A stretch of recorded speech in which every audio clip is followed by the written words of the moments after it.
Hello, please hide my identity. Merong kaibigan sa ex dati na girl. Mas bata sa kanya ng 6 years. Naalala ko no na sobrang lungkot ng girl dahil hiniwalayan ng boyfriend. Kaya naman, sa ex ang naging takbuhan niya. Sa ex ang lagi niya nakakasama. Kasi nga, magtropa sila. Palaging kasama na ex yun pag nagpupunta sa bahay si ex. Tapos, syempre, kada punta sa bahay nila, nagiinom kami. Nag-aaya si ex ng inom. Hindi ko alam kung anong pumasok sa utak ng ex ko na yun.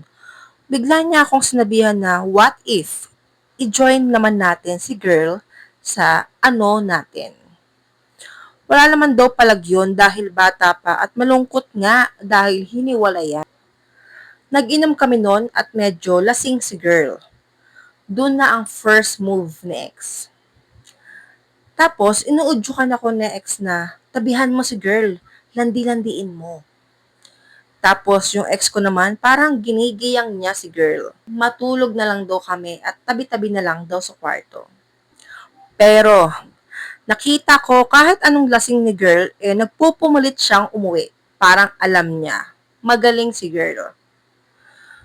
Uuwi daw siya at di pa siya lasing. Kaya daw niyang umuwi mag-isa. Pinipigilan namin lalo na ex kasi baka may mangyayari sa kanya. Pero mas magandang umuwi nga siya bago mangyayari yung plano ni ex. Tapos nagulat na lang kami ng ex ko na biglang sumibat si girl na parang hindi lasing. Kinabukasan pagising ko, naalala ko yung senaryo kagabi at bigla akong nandiri sa ex ko. Nairita ako na kaya niya pala gawin yon sa tropa niya at sa akin. Naisip ko yon na paano na lang kaya kung magkakatuluyan kami at maging mag-asawa. Kaya ayon, pag uwi ni ex sa bahay nila, nakipaghiwalay ako. Sinabi ko na ayoko sa tulad niya na wala sa hulog yung pag-iisip.